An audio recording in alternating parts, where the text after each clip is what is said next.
न दातला सांगतो ना कोण आधी गाण्याची मजा घ्या हा आणि मग त्याच्यानंतर सांगतो कोण होईल का आणि हा हा मस्ती टकाऊ न दातला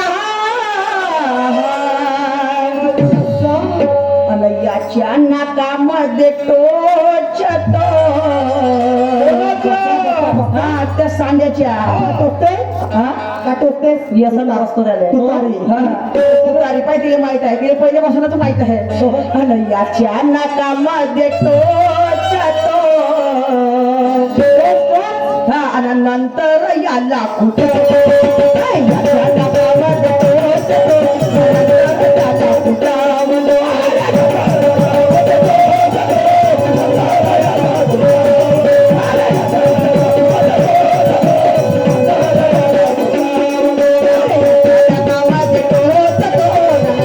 याला कुठं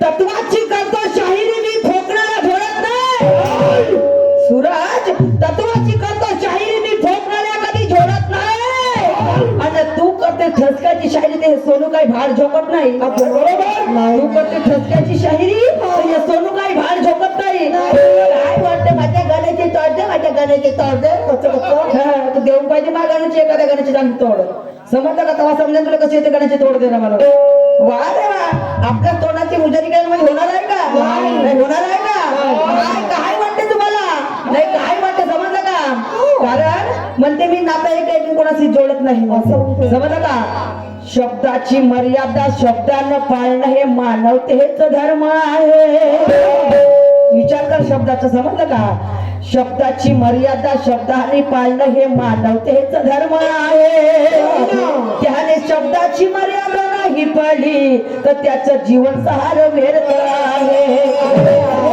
समजलं का शब्दाची मर्यादा शब्दाने पाळणं हे मानवतेच धर्म आहे आणि शब्दाची मर्यादा जरी नाही पाळली तर त्याचं जीवन सारं व्यर्थ आहे त्याचं जीवन सारं व्यर्थ आहे समजलं का आम्ही जरी शाहीर झालो आम्ही काय तोप झालो का त्यापेक्षा हे बिचारे माझे मायबाप ज्ञानीवंत इथं बसून आहेत समजलं का ऐका मला समोर म्हणायचे आहे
सहारी हो गेली.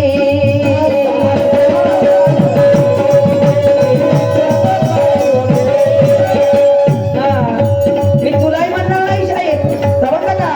शाहीर सुरत माझ्या सुद्धा गाड्याला आधार आहे. हो ना. हा नाही कामाचा, हा नाही गुणाचा, इज्जत सारी हो गेली.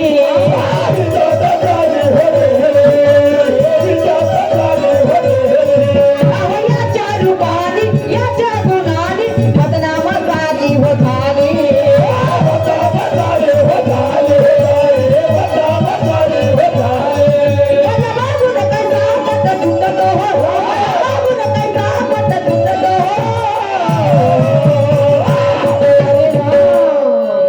सरपंच साहेबांनी मोठं खतरनाक काम केलं. कोणतं? याने गरज होती सांड्याची. सांड्याची गरज सरपंच साहेबाला. म्हणजे सांड्या कसा पाहिजे होता, याला चांगला जमीन फोडणारा होता. गरीब होता, एक होता मर्या, जो 3 वेळा बसच्या लागत होता. मग आता यायला वाटलं का खरोखर दुसरा बैल घेऊन आणा, सांड्या घेऊन पाहिजे. मग या सरपंच साहेबांनी सांड्या घेऊन आणला.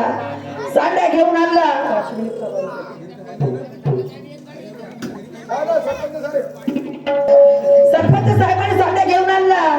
आता मग सरपंच साहेब गावचे मानवाईक माणूस आहे का, गावचे प्रतिष्ठित नागरिक. साऱ्या गावभर मान, बाजूकडे यांचं मान. मग ते माझी आजी ओरडाली म्हणे, सरपंच साहेब एवढा सांड्या घेऊन आणला म्हणे तुमच्या शेतीचं काम करण्यासाठी का तुम्ही लोकांचा नाश करण्यासाठी? म्हणे काय झालं आजीबाई? म्हणे काय सांगू म्हणे सरपंच साहेब, तुमच्या सांड्याने म्हणे संपूर्ण माझ्या वावरातलं तुणी खाऊन ठेवल्याची म्हणे.